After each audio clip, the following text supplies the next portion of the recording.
जोहार दोस्तों, जय जोहार। आशा करूंगा कि आप आसपास में जो जहां तक मेरी आवाज जा रही है, वे बाहर साथी नाच रहे, वे भी पंडाल में आ जाए।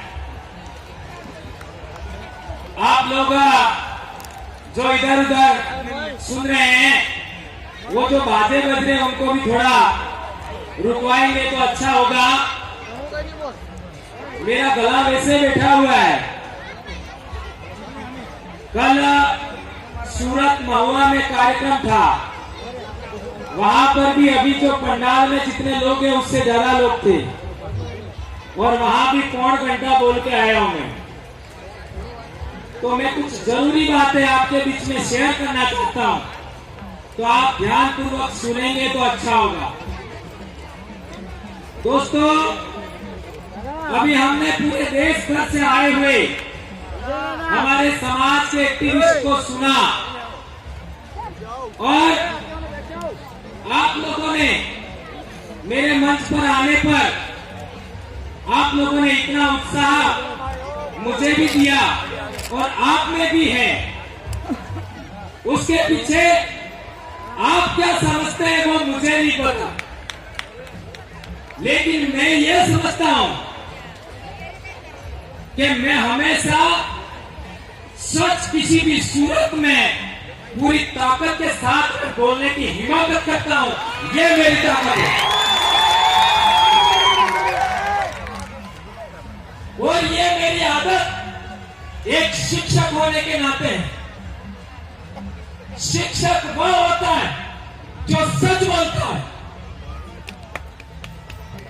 और यदि शिक्षक होने के नाते मैंने मेरे समाज की आवश्यकताओं, मेरे समाज की समस्याओं पर नहीं बोला तो मैं भी किसी काम का नहीं हूं। अभी हम लोगों ने बहुत सारी समस्याएं सुनी, तो हर बार चूंकि मैं बात बोलता हूं कि समस्या तो हम बार बार बोलते रहते हैं, समाधान क्या?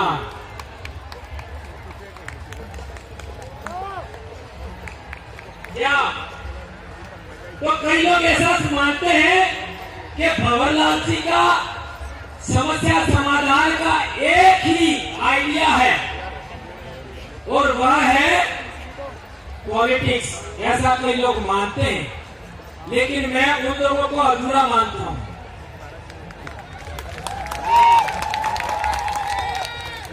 अधूरा मानता हूं।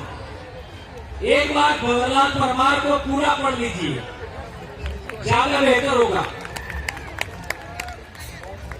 हम लोग हमारी वैचारिकी में बेशक इतिहास सबसे पहले है, लेकिन जो बातें हमने सुबह से यहां तक सुनी, ये सभी बातें यदि विधानमंडल में अर्थात विधानसभा और लोकसभा में हुई होती तो क्या हस्तक्षेप होता?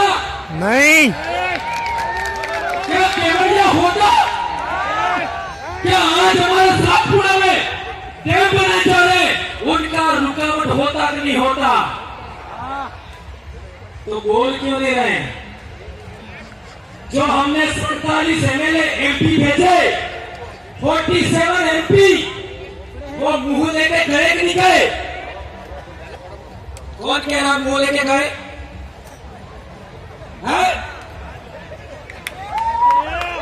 आपका जितने भी आप लोगों ने 47 एमपी भेजे, क्या लोग मुंह लेके गए क्या? यदि मुंह लेके गए होते तो केवड़िया पर बोलते। क्या बोले? क्या नहीं बोले तो मुंह का था।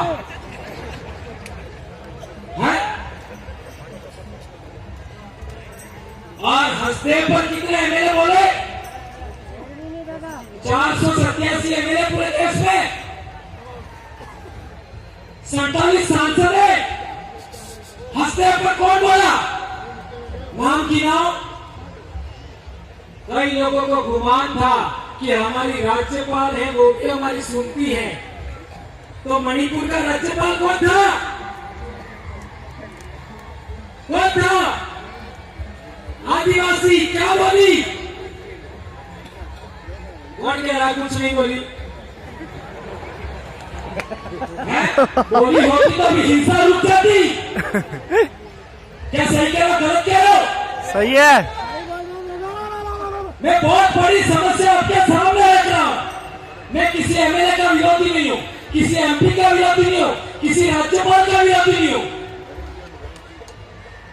अभी आप देख लो, कई लोगों को तो शरीर के अंदर रोमांच पैदा हो रहा था, रोमांच कि हमारी राष्ट्रपति बन गई, हमारा बहुत कुछ आ जाएगा। कुछ हुआ क्या? नहीं हुआ। तो क्या हम लोग इस झाझम से 47 सांसद पहुंचा देंगे, 487 विधायक पहुंचा देंगे, तो क्या हमारी समस्या का समाधान होगा? आप होगा ऐसा कहते हो, लेकिन मैं ना कह रहा हूं। अभी भेजा भैया। नहीं होगा। क्यों नहीं होगा? ये बात समझनी है और ये बात नहीं समझी तो इतने सारे लोगों ने अभी तक बोला, उसका कोई मतलब नहीं है, कोई मतलब नहीं है। हमारे देश में हम राजनीतिक गुलाम हैं, ये है समस्या। हमारे देश में हम राजनीतिक गुलाम हैं, और राजनीतिक गुलाम है तो राजनीतिक आजादी चाहिए। कौन कौन चाहता है राजनीतिक आजादी?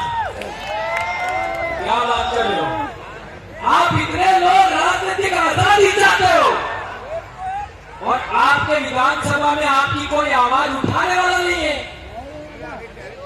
तो समस्या क्या है? एक बात, राजनीतिक गुलामी। कई लोग कहेंगे कि ये बात आपने गलत बोला, तो मैं कहना चाहता हूं कि आपके 47 सांसद और 487 विधायक क्या आपने चुन करके भेजे? क्या आपने चुन करके भेजे? नहीं। तो हाँ, चुने तो आपने, पर क्या आपने सेलेक्ट किए? नहीं, आपने सेलेक्ट नहीं किए, यह है समस्या। जब नेता आपका है, आपके समाज का है, आपका सीट से जा रहा है, आपका आरक्षण से जा रहा है, तो उसका सिलेक्शन आपको करना चाहिए था। आपको सिलेक्शन का अधिकार नहीं दिया। कब नहीं दिया? 1951-52 में हमारे डूंगरपुर जिले के अंदर एक सीट पर 2 विधायक थे, एक आदिवासियों का विधायक था, एक सामान्य वर्ग का विधायक था। सही कह रहा हूं गलत कह रहा हूं? हमारे डूंगरपुर के ये प्रदेश अध्यक्ष, सही कह रहा हूं गलत कह रहा हूं? हमारे डूंगरपुर में 1951 में 2 विधायक थे, एक सीट पर एक आदिवासी विधायक था, एक विधायक सामान्य वर्ग था। ये व्यवस्था थी। और उससे पहले हम जाते हैं तो पूना पैक्ट करार हुआ 1932 में। तब हमारे देश में जो डेमोक्रेसी आ रही थी, उस डेमोक्रेसी पर यह तय किया था कि जो SC/ST लोग हैं, OBC लोग हैं, जो पिछड़े लोग हैं, वो 2 वोट देंगे। एक वोट अपने जनप्रतिनिधि को देंगे और एक अपने इलाके में रहने वाले सामान्य वर्ग के जनप्रतिनिधि को वोट देंगे। तो यदि कोई सामान्य वर्ग का व्यक्ति हमारे पास वोट लेने के लिए आता, तो हम कहते तुम हमारे साथ छुआछूत कर रहे हो, हम तुमको नहीं देंगे। तो वो हाथ जोड़ी करता, आगे से मैं छुआछूत नहीं करूंगा। हम कहते कि तुम हमारे जंगल छीन रहे हो, पहाड़ छीन रहे हो, हमारी नदियों का पानी तुम खराब कर रहे हो, जैसे ये दमनगंगा का हुआ। तो हम कह सकते थे हम तुमको वोट नहीं देंगे। तो वो कहता कि आगे से मैं ऐसा ख्याल नहीं करूंगा। और दूसरा हमारा आदमी हमारे बलबूते जाता तो वो हमारी आवाज वहां धड़ल्ले से बोल सकता था, कोई रोकने वाला नहीं था। तो आज 1951-52 के बाद हमारे देश में आदिवासियों पर पूना पैक्ट थोप दिया, और इसकी वजह से आदिवासियों का नेता कौन होगा ये सेलेक्ट करने का पावर पार्टियों के हाईकमांड के पास में है। ये है समस्या। और पार्टियों के हाईकमांड में कितने आदिवासी है? कितने? एक नहीं है। क्या बात करो, यहां तो गांव से लगा करके गली गली तक नेता ही नेता है, तो वो क्या नौकर चाकर है क्या? क्यों नहीं हाईकमांड में? ये है बड़ी समस्या। हमारे समाज पर जो वो लोग जो भारत के आदिवासी नहीं है, इंडिजिनस पीपल नहीं है, वो है हाईकमांड में। अब उनके पास तुम टिकट मांगने जाओगे तो तुम्हारा क्या होगा? जो बोलने वाला उसको कभी टिकट नहीं मिलेगी, लिख लो। जो लड़ने वाला उसको कभी टिकट नहीं मिलेगी, लड़ लो। और मेरे को तो चुनाव लड़ना ही नहीं है। मेरे को तो तुमको लड़वाना है, और तुम नहीं बोलोगे तुमको पीटूंगा। हमारे 3 लोग बोले, यदि वो मैं चाहता हूं या फिर हमारा समाज चाहता है या हमारे इलाके का कार्यकर्ता चाहते वैसा नहीं बोलेंगे, इनको यही पीटा लेंगे हमको। तो वो बोले आपके वाले वो कब बोलेंगे? कब बोलेंगे? ये है बड़ी समस्या। धन्यवाद। ये मैं कहना चाहता हूं कि जो लोग जिन लोगों को बोलना चाहिए वो गूंगे हैं, जिनको सुनना चाहिए वो गूंगे पे हैं। और जी धन्यवाद, बहुत अच्छी बात। और मैं एक बात कहना चाहता हूं, 4.5 साल तक तो हम लोग क्या करते हैं, समाज का जन जागरण करते हैं कि हमारा ये होना चाहिए, हमारा वो होना चाहिए, और अंतिम 6 महीने में हम लोग गांधी जी के 3 बंदर बन जाते हैं। नहीं सुनूंगा, नहीं बोलूंगा और नहीं देखूंगा। बनते नहीं बनते, खुला मैदान छोड़ देते हैं। तो हंसते उजाड़ा गया वो कानून कहां बना? कहां बना?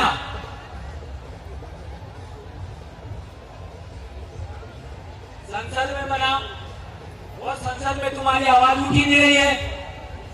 ये केवड़िया में आपका नोटिफाइड एरिया बना, वो कानून कहां बना? गांधीनगर में। गांधीनगर में तुम्हारा बोलने वाला कोई है ही नहीं। तो जहां बोलना चाहिए वहां कोई नहीं है तुम्हारा, और यहां पर हम बड़ी बड़ी बातें कर रहे। तो इस समस्या का समाधान करना या ना करना, 70 साल से हमें क्या करना चाहिए, क्या नहीं करना चाहिए, ये भ्रम ही दूर नहीं किया हमने। इसलिए समस्याएं बहुत सारी है, समाधान संभव है, लेकिन सही रास्ता तो चुने। सही रास्ता नहीं पकड़ा अभी तक। जब सही रास्ता नहीं पकड़ा तो समाधान कैसे होगा? कई लोग पहले मेरे को कहते थे कि भोर जी को भी चुनाव लड़ना, इसलिए वो ऐसा बोलते। मेरे को हर बार बोलना पड़ता है मैं कभी नहीं लड़ूंगा। मैं एक शिक्षक हूं, और शिक्षक का जो धर्म होता है वो शिक्षक करेगा। भारत देश के अंदर 47 विश्वविद्यालय थे भारत में, पूरी दुनिया के लोग पढ़ने के लिए आते थे। आज हालात क्या शिक्षा का? भारत देश में अंदर इकोनॉमी 37% थी सीजन के आसपास, आज 6-7 पर दौड़ रही है। हमारा हुक्मरान हमको मारने के लिए बैठा है, और हम तलवे चढ़ते हैं ऊपर आके।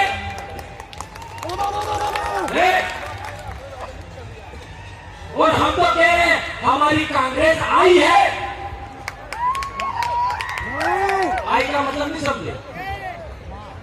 कई लोग कहते हैं भाजपा वाले आइए, अरे कांग्रेस भाजपा तुम्हारी आई है तो तुम्हारी ओरिजिनल आई जिसने तुमको 9 महीने पेट में रखा उसका क्या?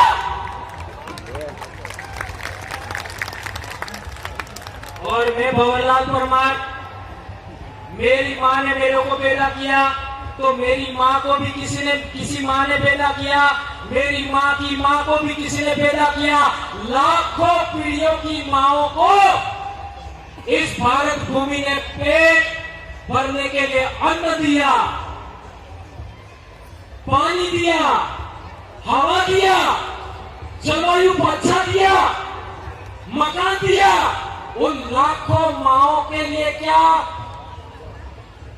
तुम्हारी वो माँ बन गई राजनीतिक पार्टियां? तो लाखों माएं जिन्होंने इस भारत भूमि पर पैदा होकर के तुम्हारे डीएनए को यहां तक लाई है, उनका क्या? इसलिए मैं आदिवासी डीएनए के अलावा किसी दूसरे की बात नहीं मानता। और मैं सिद्ध करना चाहता हूं, चैलेंज है मेरा खुला कि आदिवासियों से बेहतर भारत में कोई पैदा हुआ है तो मेरे से बहस करो, आ जाओ, आ जाओ। भारत देश के अंदर आदिवासियों से कोई बेहतर आदमी पैदा हुआ है, कोई बेहतर महिला पैदा हुई है, मेरे से बहस कर लीजिए, चलो मैं चैलेंज करता हूं। कोई पैदा नहीं हुआ, आदिवासी से बेहतर कोई नहीं है। इसलिए गैर आदिवासियों की तरफदारी बंद करो, गैर आदिवासियों के दाखिले लेने बंद करो।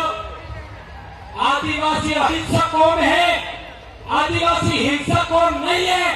और अहिंसक कौम है, शांतिपूर्ण अस्तित्व को मानता है, लोकतांत्रिक व्यवस्था को मानता है, गणतांत्रिक सामुदायिक व्यवस्था को मानता है।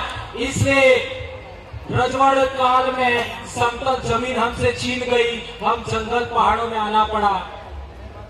सोचो, रजवाड़ों के काल में समतल जमीन छीन लिया, शक्ति के बलबूते पर, सत्ता के बलबूते पर, और हम पहाड़ों में आ गए, जंगल में आ गए। और 75 साल के लोकतंत्र में अब पहाड़ छीन रहे हैं, जंगल छीन रहे हैं। कहां जाए? अब कहां जाए? मंगल ग्रह पर जाए क्या? और कई हमारे भगत लोग तो सोचते हैं इस जिंदगी में तो कुछ नहीं हुआ साला, मरने के बाद जो जिंदगी है स्वर्ग वाली कोठी यानी कुछ भी हो गया चलो चलेगा, लेकिन स्वर्ग मिल जाए।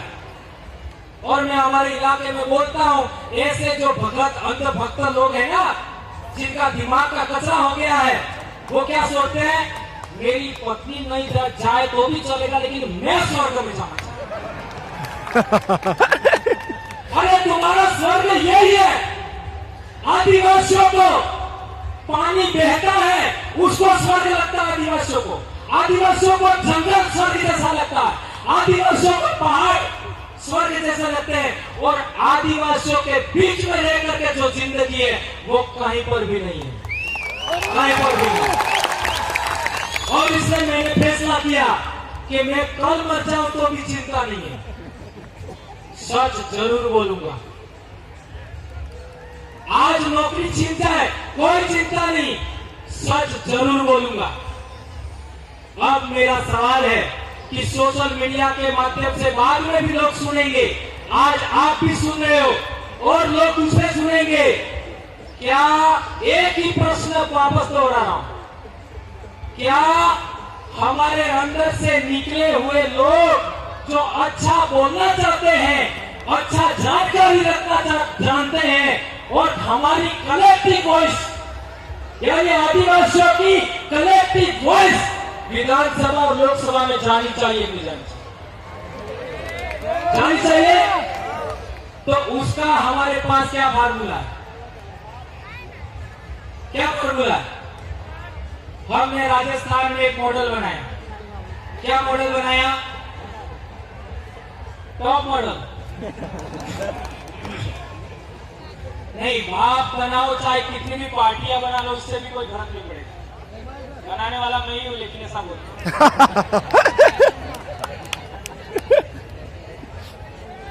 50 संगठन बना लो, 50 पार्टियां बना लो, कोई फर्क नहीं पड़ेगा। जाओ लिख लो, मैं गया, ये मैं आ गया शब्द, इसको गलत में मत लेना। कोई फर्क नहीं पड़ेगा, कितनी भी पार्टियां बना लो, कितने भी संगठन बना लो, कोई फर्क नहीं पड़ेगा। पब्लिक के हाथ में नेता की कमान देनी पड़ेगी। अभी हमारे लोकसभा का चुनाव है, हमारे इलाके में बांसवाड़ा का रेफरेंस देख लो, तो बांसवाड़ा में लोकसभा का हमारा कौन चुनाव लड़ेगा, तो 728 लोग वोट देंगे, जो जीता वो चुनाव लड़ेगा। 728। हाँ, 3 बड़े शहर है, बांसवाड़ा, डूंगरपुर, सागवाड़ा, वहां से 10-10 लोग, और बाकी लोग है वो हर एक पंचायत से एक आदमी वोट देगा, बराबर। तो क्या होगा, जो आदमी वहां जाएगा वो इन सभी का कलेक्टिव वॉइस होगा। अभी हमारे ये 3 आदमी यहाँ पर आए हैं, चुनाव जीतने के बाद यदि किसी गांव में हैंडपंप भी लगाना है, किसी गांव में सीसी रोड भी बनाना है, तो हमारी ग्राम पंचायत की ग्राम एकीकरण समिति होती है, और वो ग्राम एकीकरण समिति के लेटर हेड पर लिख के देंगे, गांव के 25-50 लोग मिलकर के साइन करके कि यहीं पर हैंडपंप लगाना है, यहीं पर सीसी रोड बनाना है, यहाँ पर तालाब बनाना है, यहाँ पर एनीकट बनाना है, यहाँ कुआं खोदना है, वही काम होगा, वही होगा। और यदि वो एमएलए ने नहीं किया तो उसको समय पहले भी हम वापस ले सकते हैं। इतना बड़ा मामला है। फिर एक बार छोटे भाई ने चिट्ठी भी दे दिया, लेकिन ये समस्या, इस समस्या को खड़ी नहीं छोड़ सकते, इस समस्या का समाधान करना पड़ेगा। और ये समाधान का हम लोगों ने जो फार्मूला बनाया है, वो फार्मूला पूरे देश के आदिवासियों में जाना चाहिए। अभी हमारा संगठन 6 राज्यों में पहुंच चुका है। अभी आंध्र प्रदेश के जो पदाधिकारी बनाए वो रिटायर्ड आईएएस है। रिटायर्ड आईएएस पिछले चुनाव गुजरात में हुआ, वही पर्यवेक्षक थे गुजरात में, आंध्र प्रदेश से रिटायर्ड आईएएस है, उनको जिम्मेदारी दिया है। और हम पूरे देश में संगठन को पहुंचाएंगे, तब तक छोड़ेंगे नहीं।